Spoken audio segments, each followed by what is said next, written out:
দ্বিতীয় নম্বর আয়াতুল কারিমার মধ্যে পুরো বিশ্বের মানুষকে আমি চ্যালেঞ্জ করলাম, যালিকাল কিতাবু লা রাইবা ফি, আমার কিতাবের মধ্যে বিন্দুমাত্র কোনো সন্দেহ নাই। বলেন সুবহানাল্লাহ, সুবহানাল্লাহ।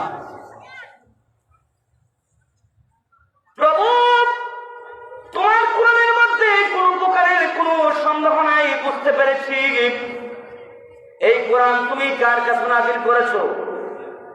আল্লাহ রাব্বুল আলামিন কোরআনের মধ্যে সমাধান দিয়েছেন। আল্লাহ বলেন, নুজিলা আলা মুহাম্মদ, আমি আল্লাহ পাক সুবহানাহু ওয়া তাআলা এই কোরআনুল কারীম মুহাম্মদুর রাসূলুল্লাহর উপরে নাযিল করেছি। যারা বলেন সুবহানাল্লাহ।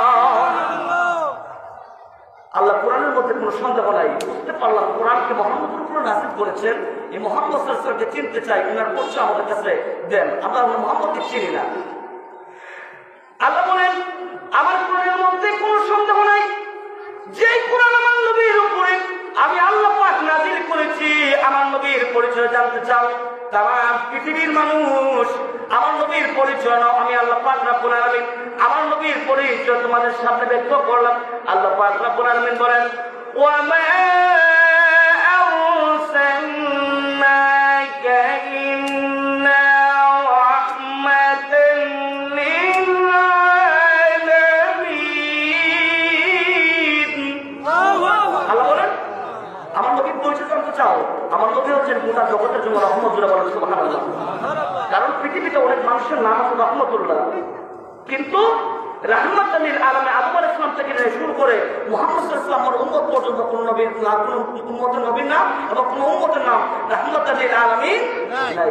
আল্লাহ বলেন, আলহামদুলিল্লাহি রাব্বিল আলামিন। আর নবী বলেন, ওয়া মা আরসালনাকা ইল্লা রাহমাতুল লিল আলামিন। আমার আল্লাহ বলেন, শুধু তাই নয়, আমার নবী হলেন গোটা জগতের জন্য রহমত। এখানে সীমাবদ্ধ নয়। আমার আল্লাহ পাক রব্বুল আলামিন বলেন, ওয়া ইন্নাকা লাআলা খুলুকিন আযীম।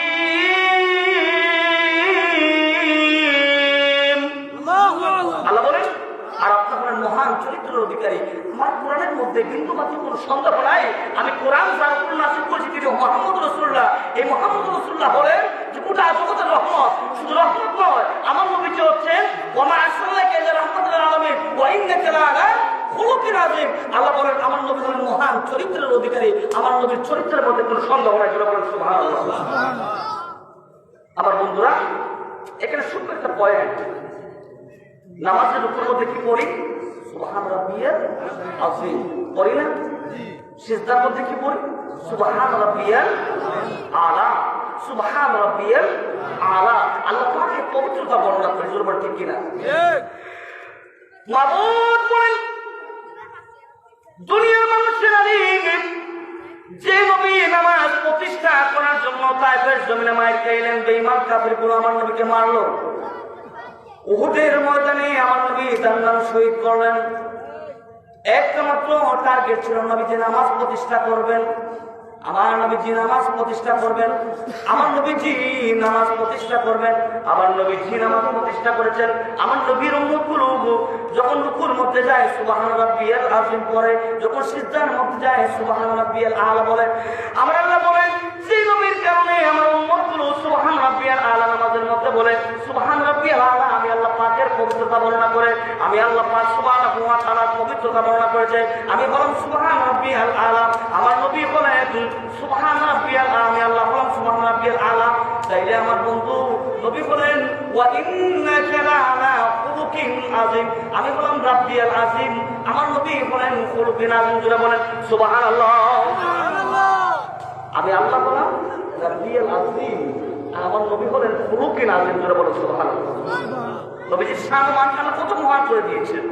যাই হোক, আজকে যে কোরআন থেকে আপনাদের সামনে তেলাওয়াত করেছি সূরাতুল কাউসার, সংক্ষিপ্ত সময় বেশি আলোচনা করতে পারবো যেহেতু সম্মানিত অতিথি এসে গেছেন।